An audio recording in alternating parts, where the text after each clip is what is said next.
All right, that's the year. That's the season. Seahawks get the win. Seahawks move to 10-7. They get that 10-win season that has eluded them for the last few years now.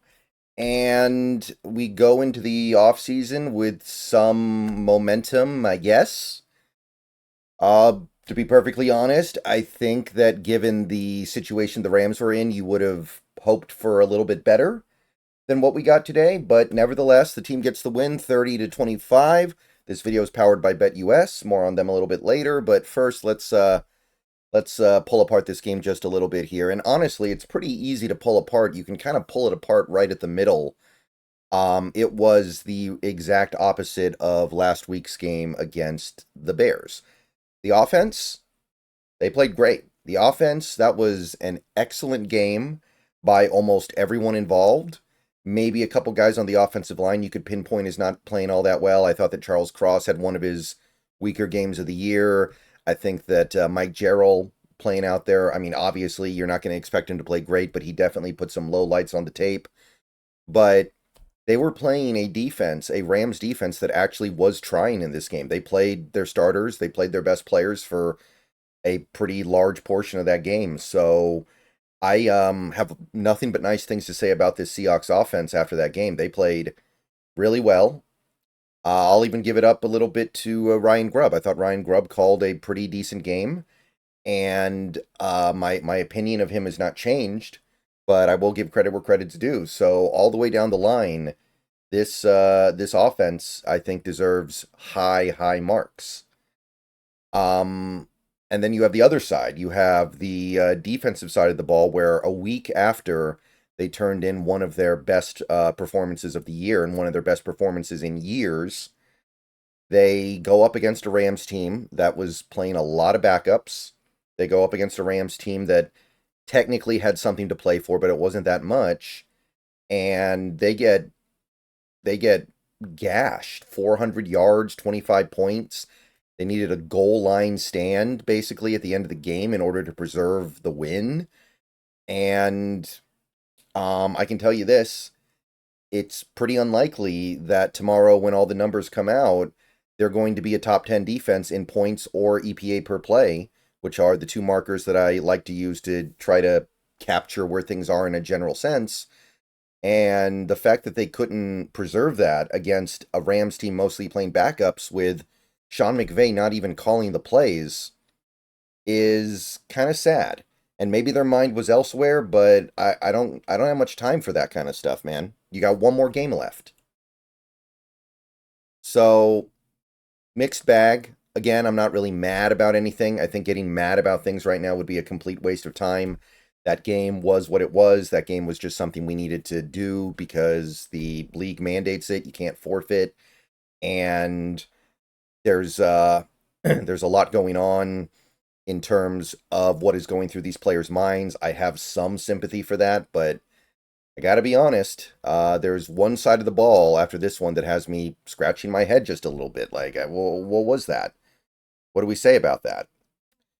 Before I go any further, though, I do want to tell you about my friends over at BetUS. You can head on over there right now, get in a last-minute bet on this Vikings-Lions Sunday Night Football game to decide the division, decide potentially all kinds of playoff implications. So head on over there, do point spread, money line. You can do total over-unders. You can do game props.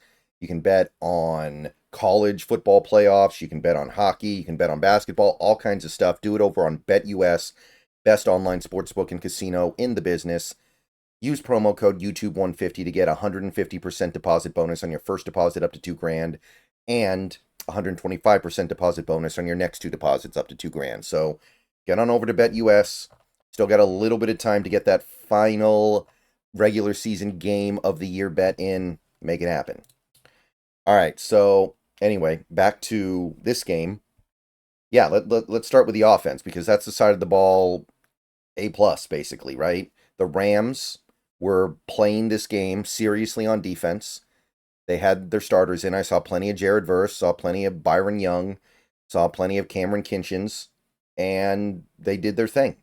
Geno Smith played excellent football. That was as good as he's played all year. That was about as good a game as you can play. And I don't think that was the last game Geno Smith has played as a Seahawk, but if it is, that was a great way to go out. He stayed in the game injured at the end of that game there, finished the touchdown drive that ended up winning the game. He got himself another come from behind win, fourth quarter comeback, game winning drive, whatever you want to call it. Overcame a very, very poor defensive effort. And again, if that was the end of the Geno Smith era in Seattle, that was a great way to send it out. And I got nothing but positive feelings about what he did, what his individual contributions were over his tenure here. So that's number one. I believe he hit all of his incentives, so good for him. That's an extra $6 million. I think Laken Tomlinson got a $2 million incentive as well, so good for him too. But yeah, I want to lead with that. Geno Smith played really, really well, and I do take something away from that in this circumstance. But really, you can go down the line. I thought the offensive line overall was okay. Like, it wasn't great or anything. There were definitely problems. There were definitely issues, but I didn't think they played as badly as they played in many other games earlier this year. Charbonnet, I thought, played a good game. I thought that Kenny McIntosh was great, actually. High marks for him, and he needs to be a part of the plan going forwards for this team.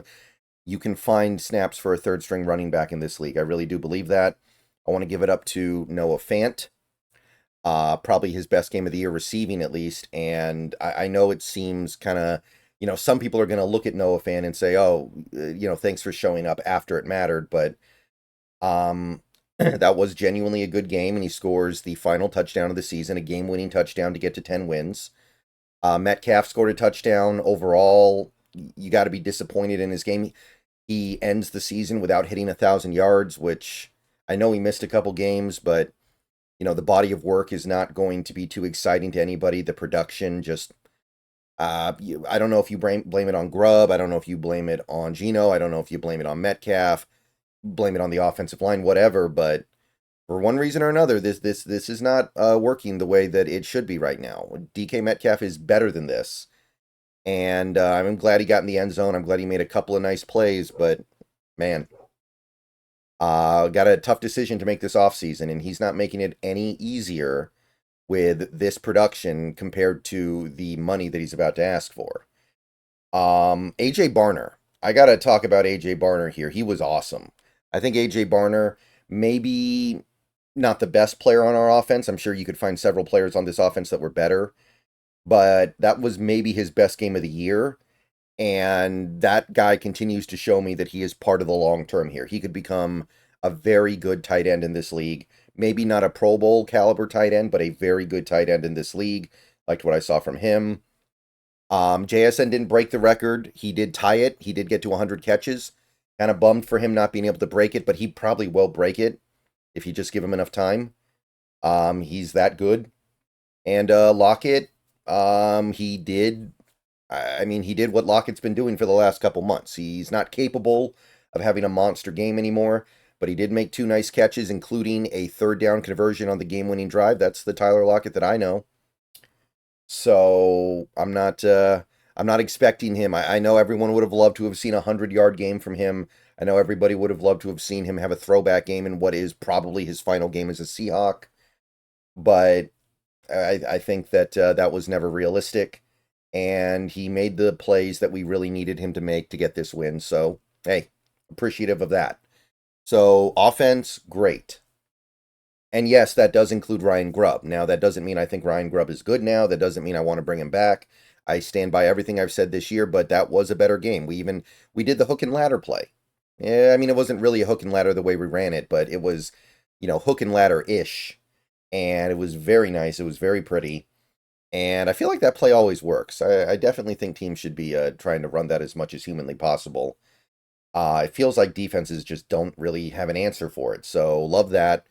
We ran the ball effectively, productively. Run blocking was on point. And I think we ran the ball appropriately. There was 1 3rd and 1 where we didn't run the ball, and the pass I think got batted down. No, it was the rollout play for Geno, where he rolled out and threw it incomplete to Lockett. And I don't know why we're doing a rollout like that on that play. I don't know why we're putting a 1 yard a play meant to gain like 20 yards on a play where you need one. So little things here and there still. There's still not a lot of play action. And when you look at the Rams in this game, all they did was play action. I think Jimmy Garoppolo ran play action about 15 to 18 times in this game, and we just don't do it. And I know part of it is the offensive line, but there are ways you can run play action without it. And I still think we need to do better, but that was a better game from him. I will give credit where credit's due. Still have some of the same concerns, some of the same complaints, but there was stuff that made up for it in this one, right? There was stuff that was better, that made up for the stuff that wasn't good. So at least we got that. And we certainly didn't have that last week. So, hey, offensively, they get a gold star. But we got to talk about this defense now. And for them, it's the exact opposite. The Rams, they benched their quarterback. They benched their running back. And by the way, they were down to their third string running back because Blake Corum got hurt very early, left the game, did not come back. So you got no running back. You got your top two receivers are out, right? You've got multiple offensive linemen out. And they are on the doorstep of putting up 32 points on you. Or maybe it would have been 33, I guess, because they probably would have gone for two.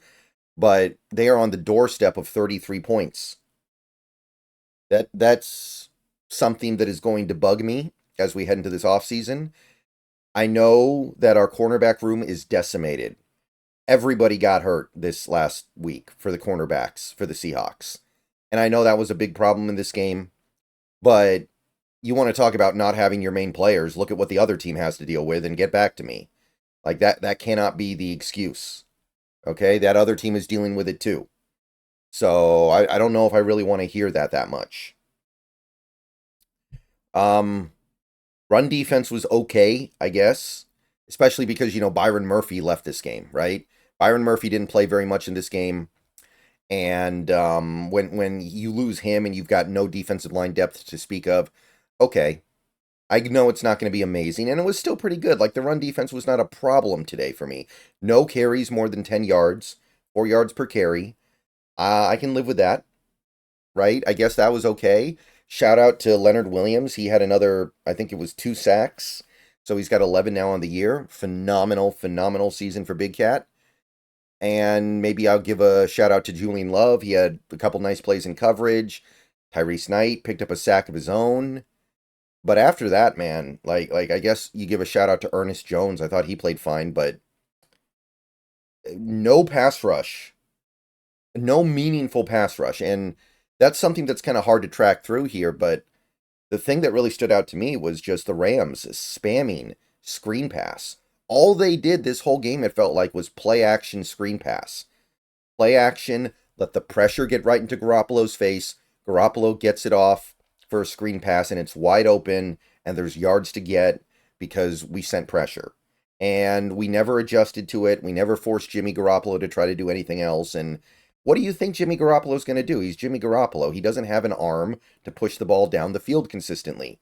He doesn't have the ability to fit the ball into tight windows up the seam the way that a guy like Stafford does. He's going to throw a lot of screen passes.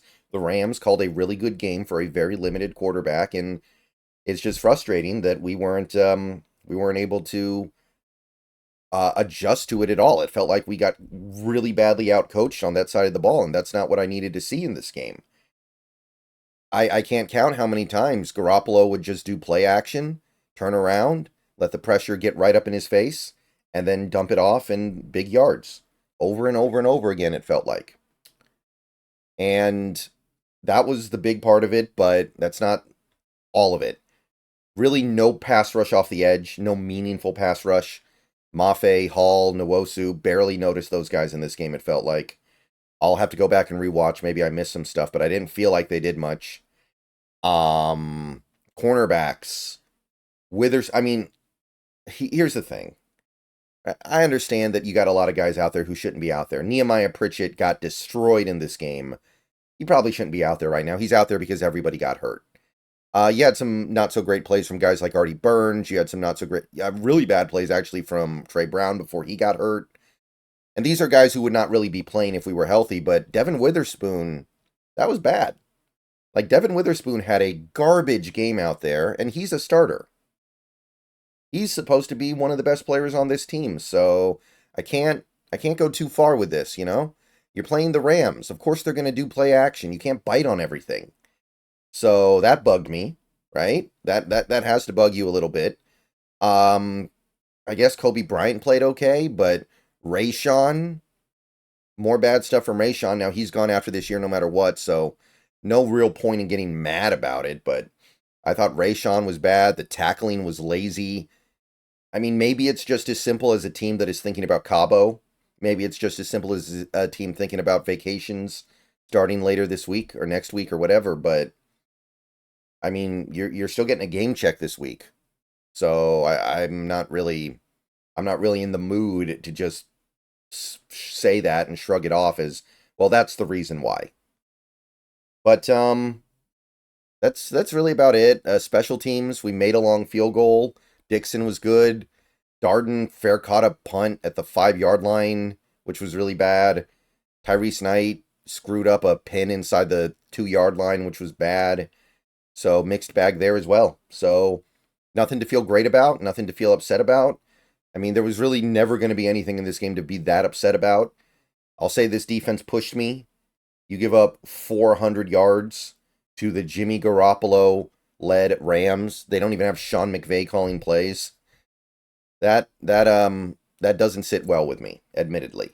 But there's plenty of time to make the changes that need to be made to make sure that doesn't happen again. And maybe it's as simple as making sure your last game of the year actually means something and is for a playoff spot. Maybe that's just the only fix there is. All right, so I'm going to go ahead and get on out of here. I will be streaming a little bit later tonight. Probably not going to be a very long post-game stream because I think people are pretty over this game. I think people are pretty over this season. There's not a ton that can be said other than that it was a game that was played and the game is now over. And there was some stuff that was great and some stuff that was terrible. And you get the win. So 10 wins in Mike Macdonald's first season. That means something to me.